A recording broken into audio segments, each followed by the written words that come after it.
Hi hello எல்லாருக்கும் வணக்கம். எல்லாரும் எப்படி இருக்கீங்க? நல்லா இருப்பீங்கன்னு நம்புகிறேன்.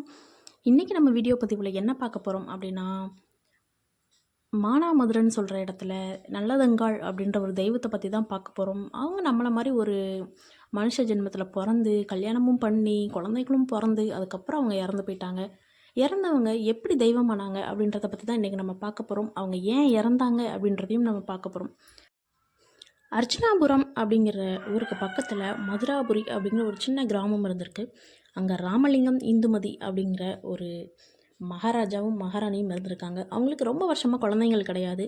கிட்டத்தட்ட ஒரு 7-8 வருஷத்துக்கு அப்புறம் தான் குழந்தைங்கள் பிறந்திருக்கு. முதல்ல ஒரு ஆண் குழந்தையும் பிறகு ஒரு வருஷம் கேப் விட்டு ஒரு பெண் குழந்தையும் பிறந்திருக்கு. அந்த ஆண் குழந்தைக்கு நல்லதம்பின்னு பேர் சூட்டப்படுறாங்க. அந்த பெண் குழந்தைக்கு நல்லதங்காள் அப்படின்னு பேர் சூட்டப்படுறாங்க. இந்த குழந்தைங்க ரொம்ப செல்வ செழிப்போடும் சந்தோஷமாகவும் வளர்கிறாங்க.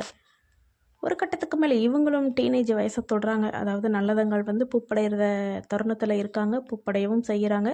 அந்த நல்ல விசேஷமாக அந்த ஊரே கொண்டாடுற அளவுக்கு அந்த மகாராஜா பண்ணியிருக்காரு.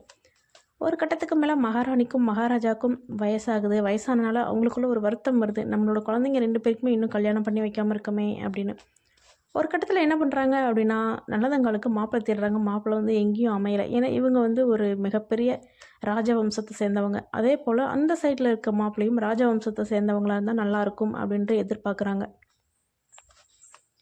அப்போது சரி நல்லதங்காலுக்கு நம்ம அடுத்து கூட முடிச்சுக்கலாம். இப்போ நல்லதம்பிக்கு கல்யாணத்தை முடிச்சிடலாம் அப்படின்னு நல்லதம்பிக்கு பொண்ணு தேடுறாங்க. அப்போது ஒரு ராஜவம்சத்தில் இருக்கிற மூலி அலங்காரி அப்படின்ற ஒரு பெண் கிடைக்கிறாங்க. அவங்க கொஞ்சம் பார்க்குறதுக்கு அழகாகவும் நல்ல பெண்மணியாகவும் இருந்திருக்கிறாங்க. அவங்கள தான் திருமணம் பண்ணி கூட்டிகிட்டு வந்திருக்கிறாங்க நல்லதம்பி. ஒரு கட்டத்துக்கு மேலே நல்லதம்பியோட திருமணம் முடிஞ்ச 10 நாளில் அந்த இந்துமதின்ற மகாராணி இறந்து போயிடுறாங்க. அவங்க இறந்து போன ஒரு 6 மாத காலகட்டத்தில் மகாராஜாவும் இறந்து போயிடுறாரு. அதுக்கப்புறம் நல்லதம்பி மட்டும்தானே இருக்கார். தன்னோட தங்கச்சிக்கான வரனை தேடி கண்டுபிடிச்சி சீரும் சிறப்புமா செல்வ செழிப்புமா அவளை ஒரு மந்தைகள் அடைக்கிற அளவுக்கு செம்பறையாடோட சேர்த்து தான் அவளை திருமணம் பண்ணி பண்டபாத்திரங்கள் வெள்ளி பொருட்கள் எல்லாத்தையும் கொடுத்து காசிராஜா அப்படிங்கிற ஒருத்தருக்கு திருமணம் பண்ணி முடித்து அந்த ஊருக்கு அனுப்பிச்சி வைக்கிறாங்க. அந்த ஊரில் போயிட்டு நல்லதங்காலும் நல்லா தான் வாழ்ந்துட்டுருக்காங்க. கிட்டத்தட்ட நல்லதங்காலுக்கு 7 குழந்தைகள், 4 ஆண் குழந்தைகள், 3 பெண் குழந்தைகள். இப்படி நல்லதங்கால் செல்வ செழிப்போடு சந்தோஷமாக தான் அந்த மகாராஜா கிட்ட, அதாவது காசி அப்படிங்கிற மகாராஜா வீட்டில் வாழ்ந்துட்டுருக்காங்க. ஒரு கட்டத்துக்கு மேலே என்ன ஆகுதுன்னு பார்த்தோன்னா, அந்த ஊரில் தண்ணி இல்லை, விவசாயம் சரியாக பண்ண முடியல, மழையும் வரல. அதனால் அங்கே இருக்கிற மக்கள்லாம் பசினால் வாடி இறந்து போயிடுறாங்க. ஒரு சிலர் மகாராஜா கிட்ட பண்டபாத்திரத்தோடு நீட்டி நிற்கிறாங்க. அதாவது எங்களுக்கு தானியங்கள் கொடுங்க, நாங்கள் சாப்பிடணும், பசிக்குது அப்படின்னு. மகாராஜா என்ன பண்ணுறாரு அப்படின்னா, அவரோட குடோனில் இருக்கிற தானியங்களெல்லாம் மக்களுக்கு கொடுக்குறாரு. இவரும் பத்தாத குறையாத இருக்குது தானியங்கள் வச்சுருந்த இடத்துல. மகாராஜா என்ன பண்ணுறாருன்னா, சரி நமக்கு அப்புறம் பார்ப்போம், ஃபஸ்ட்டு மக்களுக்கு கொடுப்போம் அப்படின்னு மக்களுக்கு கொடுக்குறாரு. மக்கள் வீட்டில் எல்லார் வீட்லேயும் உழ வச்ச சாப்பாடு சமைச்சு சாப்பிட்டதுக்கப்புறம் தான் மகாராஜா வீட்டில் உழ வச்சு சமைக்க ஆரம்பிக்கிறாங்க. ஆனால் இந்த காசிராஜன் அப்படிங்கிற மகாராஜா, அதாவது நல்லதங்களோட கணவருக்கு 7 குழந்தைகள் இருக்குல்ல, இந்த 7 குழந்தைகளுமே பசியில் வாடுது. என்னன்னு பார்த்தோம் அப்படின்னா, அங்கேருந்த குடோனில் தானியங்கள் ஃபுல்லும் காலி ஆயிடுச்சு. ஒரு கட்டத்துக்கு மேலே நல்லதங்கால் சொல்கிறா, ஏங்க நம்ம பசி தாங்கிக்கலாம், நம்ம குழந்தைங்க பசி தாங்காது, வாங்க எங்கள் அண்ணன் வீட்டுக்கு போகலாம், எங்கள் அண்ணன் நம்மளை நல்லா வச்சு பார்த்துப்பாரு அப்படின்னு நல்லதங்கால் கூப்பிட்றா. அதுக்கு காசிராஜன் சொல்கிறாரு, நீ அந்த வீட்டில் பிறந்த பொண்ணு, அதனால் நீ போகலாம், விருந்தினராக நீ போகலாம், நான் வரக்கூடாது, நான் ஒரு மகாராஜா, நான் அவ்வளோ நல்லா இருக்காது அப்படின்னு காசிராஜன் சொல்லி அனுப்பிச்சிடுறாரு. நீயும் நம்ம குழந்தைங்களும் போயிட்டு வாங்க அப்படின்னு அனுப்பிச்சி விட்றாரு. சரின்னு சொல்லிட்டு நல்லதங்காலும் கிளம்பி போகிறா. அப்போல்லாம் பஸ்ஸோ காரோ வசதிகள் கிடையாது. அதனால் நல்லதங்கால் தன்னோட 7 குழந்தைகளும் கூட்டிகிட்டு காட்டுப்பகுதியை நோக்கி பாதையில் நடந்து போகிறான். போகிற வழியில் குழந்தைங்க அம்மா பசிக்குது அப்படின்னு சொல்லிக்கிட்டே இருக்கிறாங்க. அதுக்கு நல்லதங்கால், இன்னும் கொஞ்சம் தூரம் தான் கண்ணா, நம்ம போயிடலாம், அவ்வளோதான் நடங்க, அவ்வளோதான் போயிடலாம் அப்படின்னு சொல்லி அவங்க மனசை தேத்திட்டு சொல்லிகிட்ருக்கா நல்லதங்கால். ஒரு கட்டத்துக்கு மேலே பிள்ளைங்க ரொம்ப பசினாலும் அழுகுதுங்க. அம்மா பசிக்குதுமா அப்படின்னு ரொம்ப சவுண்டாக அழுகுதுங்க. நல்லதங்காலுக்கு ஒரு நொடி உயிரே இல்லை. ஐயோ பிள்ளைங்க பசிக்குதுன்னு சொல்லுதுங்களே, நம்ம கையிலையும் ஒன்றும் இல்லையே, நடக்கவும் முடியாது குழந்தைங்க, தண்ணி கூட அந்த இடத்துல கிடைக்கல. நல்லதங்கால் அப்படியே ஒரு மாதிரி மனசுடைஞ்சு நிற்கிறப்ப காட்டுக்குள்ளேருந்து வேட்டையர்கள் வராங்க. வேட்டையர்கள் யாரும்மா நீ அப்படின்னு கேட்குறாங்க. ஏம்மா குழந்தைங்கள அழுக வச்சிட்ருக்க அப்படின்னு கேட்குறாங்க. நல்லதங்கால் சொல்கிறா, நான் தான் நல்லதங்கால், இவங்க என்னோடய குழந்தைங்க 7 பேர் அப்படின்னோடனே அந்த வேட்டையன் அழுகிறான். என்னம்மா இப்படி ஆயிட்ட அப்படின்னு அழுகுறான். அப்போ நீங்கள் யார் அப்படின்னு கேட்கும்போது, நான் தாம்மா நல்லதம்பி அப்படின்னு சொல்லிட்டு நல்லதங்காள்கிட்ட சொல்கிறான். உடனே நல்லதங்காளுக்கு வந்து கண்ணீர் பொத்துக்கிட்டு வருது. ஏன்னா அது தன்னோட அண்ணன். ஏன் இப்படி மாறு இடத்துல அப்படின்னு சொல்லி கேட்கும்போது, இல்லைம்மா ஒரு புலி ஒன்று காட்டுக்குள்ளே உலா வருதுன்னு சொன்னாங்க, அது மக்களை துன்புறுத்துதுன்னு சொன்னாங்க, அதனால் அதை வேட்டையாடுறதுக்காக நான் மாறு வேடத்தில் வந்திருக்கிறேன் அப்படின்னு வந்து நல்லதம்பி சொல்கிறாரு. நல்லதங்காள்கிட்ட கேட்குறாரு, ஏம்மா இப்படி மெலிஞ்சு போயிட்ட அப்படின்னு. அண்ணா அங்கே சாப்பாட்டுக்கு ரொம்ப பஞ்சமாக இருக்குதுண்ணா, மக்கள்லாம் இறந்து போயிட்டு இருந்தாங்க, எங்ககிட்ட இருந்த தானியங்களும் காலி ஆயிடுச்சுண்ணா, குழந்தைங்க பசி பசின்னு அழுகுது, அதனால் உன்னை நோக்கி வந்திருக்கேன் அப்படின்னு நல்லதங்காள் சொல்கிறாங்க.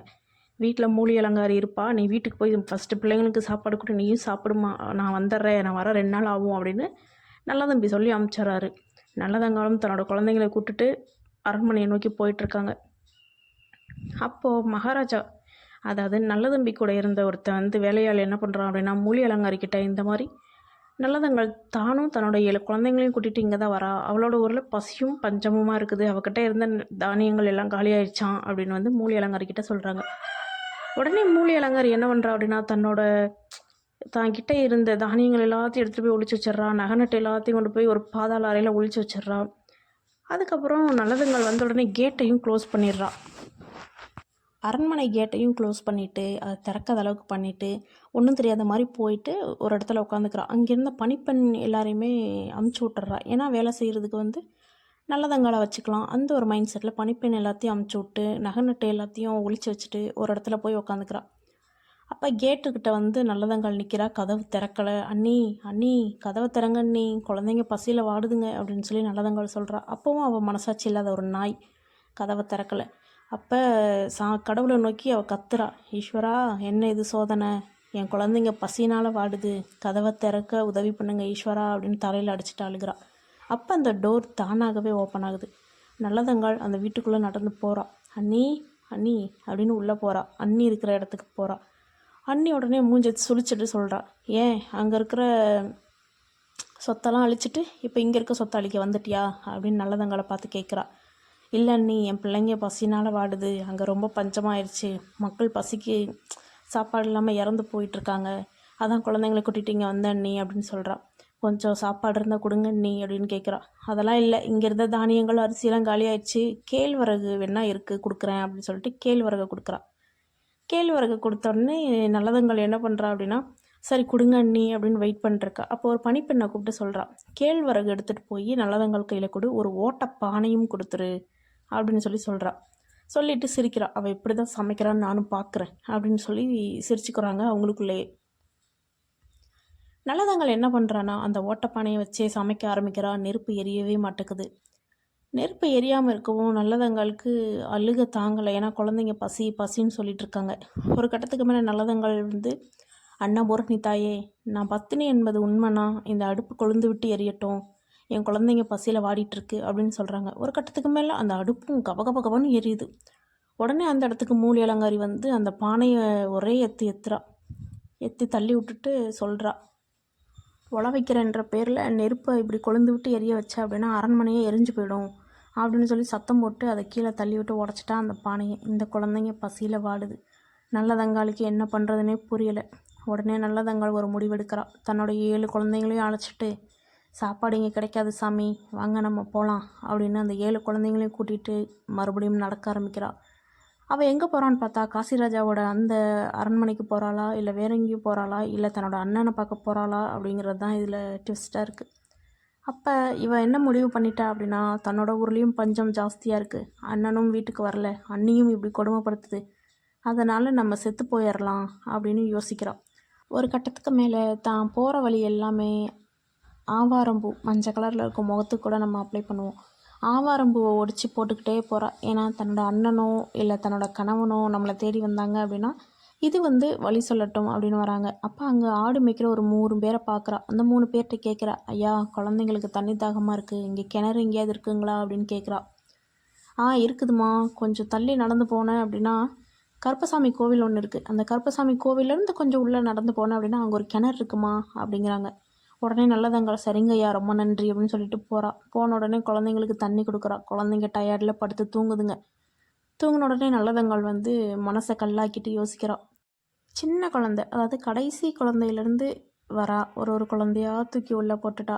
அதில் மூத்த குழந்தை இருக்கான் பாருங்க, அவன் டக்குன்னு முழிச்சிட்றான் சத்தம் கேட்டு. ஏன்னா தண்ணிக்குள்ள விழுந்தோன்னே பிள்ளைங்க முழிச்சிருங்கல்ல, அலறுங்கல்ல. அதனால் சவுண்டை கேட்டு முழிச்சிட்றான். முழிச்சோன்னே நல்லதங்காள் கண்ணீரோடு நிற்கிறா. அம்மா என்னாச்சும்மா அப்படின்னு கேட்குறா.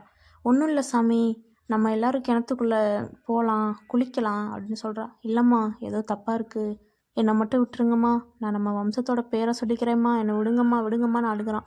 ஓடுறதுக்கு ட்ரை பண்ணுறான். உடனே நல்லதங்கால் பிடிச்சி, சாமி அம்மாவும் உங்கள் கூட தான் வரேன் அப்படின்னு சொல்லிட்டு கையை காலை பிடிச்சி அவனையும் கிணத்துக்குள்ளே போட்டுடுறாங்க. அவங்களும் உள்ளே குதிச்சிட்றாங்க. கிட்டத்தட்ட 7 குழந்தைங்களும் இறந்து போயிட்டாங்க. நல்லதங்காள் அவங்களும் இறந்து போயிட்டாங்க. அப்போது அரண்மனைக்கு நல்ல தம்பி வராரு. நல்ல தம்பி வந்த உடனே எங்கே என் தங்கச்சி அப்படின்னு கேட்கும்போது, உங்கள் தங்கச்சி நீங்கள் இருந்தால் தான் சோறு திம்பாங்களாம், நீங்கள் இல்லைனா திங்க மாட்டாங்களாம், அதனால முனைச்சிக்கிட்டு போயிட்டாங்க அப்படின்னு சொல்லுது இந்த மூலி அலங்காரி. ஆனால் நல்ல தம்பி வந்து அதை நம்பலை. ஏன்னா நல்ல தம்பிக்கு தெரியும் தங்கச்சி எவ்வளோ பசினால் வந்தா அப்படின்னு. அப்போ பணிப்பெண்களை கூப்பிட்டு கேட்குறாரு மகாராஜா, அதாவது நல்ல தம்பி. அப்போ பணிப்பெண் வந்து நடந்த விஷயங்கள் அனைத்தையும் சொல்கிறாங்க. சொன்ன உடனே நல்ல தம்பிக்கு வந்து கோவத்தை வந்து மூலி அலங்காரிக்கிட்ட வெளிப்படுத்தாமல் டக்குன்னு தன்னோட தங்கச்சியை தேடி போகிறான். ஏன்னா திரும்ப அந்த நாட்டுக்கு போயிட்டான் அப்படின்னா அண்ணனுக்கு அவ்வளோ பெரிய அசிங்கம். ஆனால் மகாராஜா, அதாவது நல்ல தம்பி வந்து கொஞ்சம் கூட நினச்சி பார்க்கல அவள் செத்து போவா அப்படின்னு சொல்லிட்டு. அப்போ அந்த பணிப்பெண்கள்கிட்ட சொல்லிட்டு போகிறான், அவள் தான் அப்படி பண்ணானா உங்களுக்கு அறிவு இல்லையா, அவள் இந்த நாட்டுக்கே இளவரசி அப்படின்னு சொல்லி சத்தம் போட்டு அந்த ஆவாரம் பூ கிடக்கிற ஒரு திசையாக பார்த்து போகிறாள்.